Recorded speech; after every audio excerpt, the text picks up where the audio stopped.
Bonjour à tous, bienvenue dans notre émission Les Sagas de la Transformation. Au menu aujourd'hui, un des plus grands assureurs crédits au monde, le groupe néerlandais Atradius. Et nous verrons tout à l'heure avec Pascal Auger, directeur associé chez Capgemini Consulting, comment ce mariage mal engagé au départ a su se régénérer.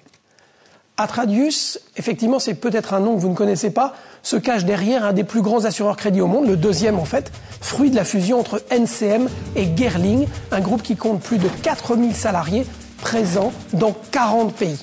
Sauf qu'au départ, ce mariage commence mal. Les performances financières ne sont pas au rendez-vous. Un homme est alors nommé pour redresser l'entreprise, lui donner une nouvelle dynamique. Il s'appelle Wilfried Verstraete.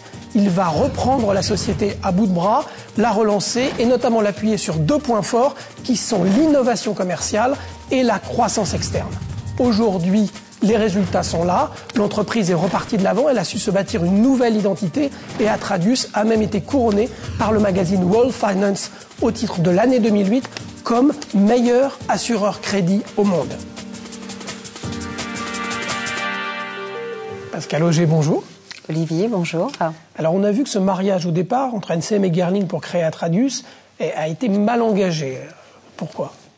C'était deux groupes importants, de taille quasi égale, et qui ne se connaissaient pas, qui n'ont pas beaucoup appris à se connaître, avec des différences culturelles, des différences en termes de mode de travail et d'outils. Pourtant, si on est là pour en parler, c'est que la transformation a fini par réussir. Oui. Alors qu'est-ce qui a joué le rôle de déclic ? Tout d'abord, il y a eu l'arrivée d'un nouveau directeur général, Wilfried Verstraete, donc qui était un catalyseur. C'est quelqu'un qui a vraiment porté le projet de transformation et qui l'a porté au niveau de l'entreprise. Donc c'était présenté comme un projet d'entreprise et sur lequel il a vraiment officialisé un lancement en convoquant tous les managers financiers de l'entreprise, y compris des pays un peu éloignés comme le Japon ou l'Australie. Donc ça a créé un vrai momentum au moment du lancement du projet.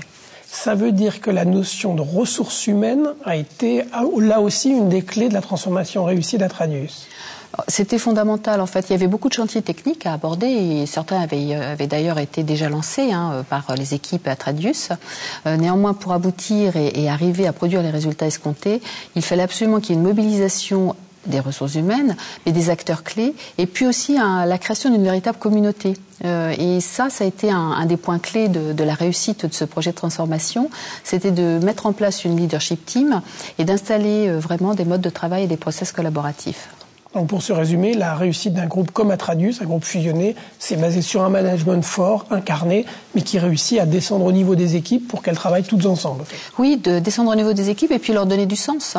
Je pense qu'on ne peut pas arriver à pérenniser une transformation, à garantir une performance soutenable, sécuriser un redressement, si on n'a pas créé cette dynamique humaine.